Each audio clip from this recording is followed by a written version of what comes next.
السلام عليكم ورحمة الله وبركاته.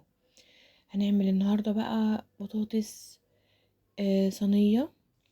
زي ما انتم شايفين كده مع دبابيس. كان عندي 5 دبابيس كده، عملتهم صينية البطاطس الجامدة قوي دي، وشايفين لونها حلو قوي ازاي. طبعا صينية البطاطس دي من غير افتكاسات بقى ومن غير اي حاجة، زي زمان، زي ما امي وامكم علمتكم. تمام، روايح زمان وطعم زمان. انا هنا معايا بصلتين كده متقطعين شرايح. تمام، اديتهم تشويحة كده، تشويحة مش يحمروا، تشويحة بس يعني يطروا بس او يدبلوا عشان البصل ما يقرش كده ايه تحت اسناني يعني. تمام كده. اول ما خد التشويحة دي وابتدى ان هو يدبل، حطيت عليهم طماطم مضروبة في الخلاط، عصير طماطم. تمام. وحطيت كمان معلقة كمون مطحون ومعلقة فلفل اسود ومعلقة كزبرة مطحونة، وكمان معلقة بابريكا مدخنة او بابريكا عادية.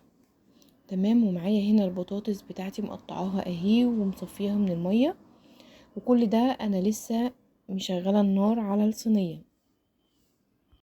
تمام كده. وكمان نزلت بقى بالبطاطس اهي في الصلصه برضو هي بتغلي على النار، ونزلت كمان بمعلقه توم مفرومه مع معلقه كزبره ناشفه تاني.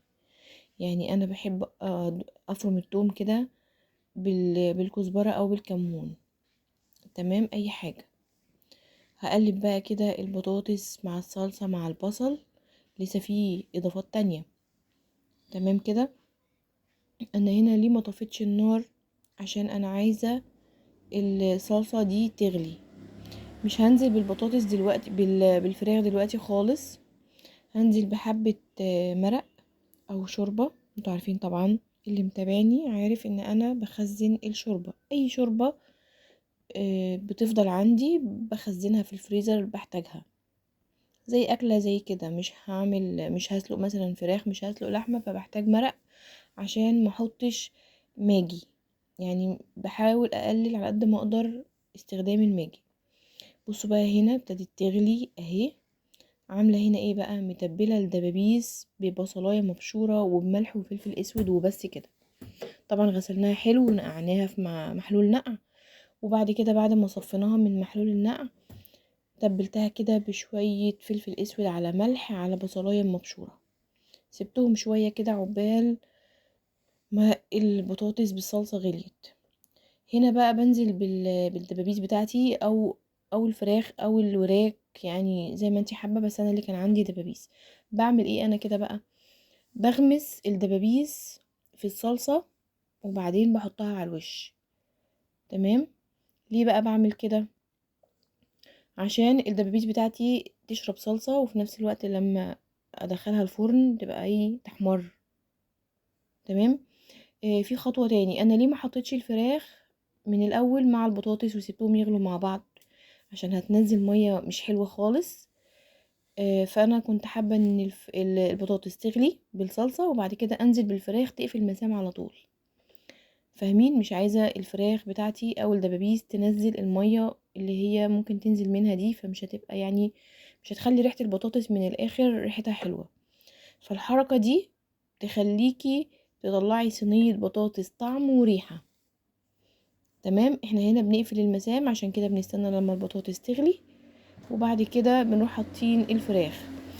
دخلتها الفرن بعد ما غليت غلوتين كده على النار من فوق، عشان ما تبقاش بتشد كده تحت اسناني. الفراخ والبطاطس بتجلد يا جماعة، لما بتخش الفرن على طول بتجلد، لازم اغليها غلوتين كده على النار من فوق.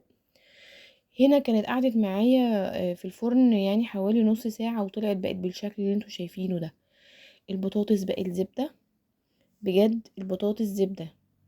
والفراخ زي ما انتوا شايفين كده، الشكل بيتكلم عن نفسه. شايفين؟ انا هنا كنت عامله رز بشعريه، وطبعا ما صورتهوش لان احنا كلنا ستات شاطرين بنعرف نعمل رز بشعريه.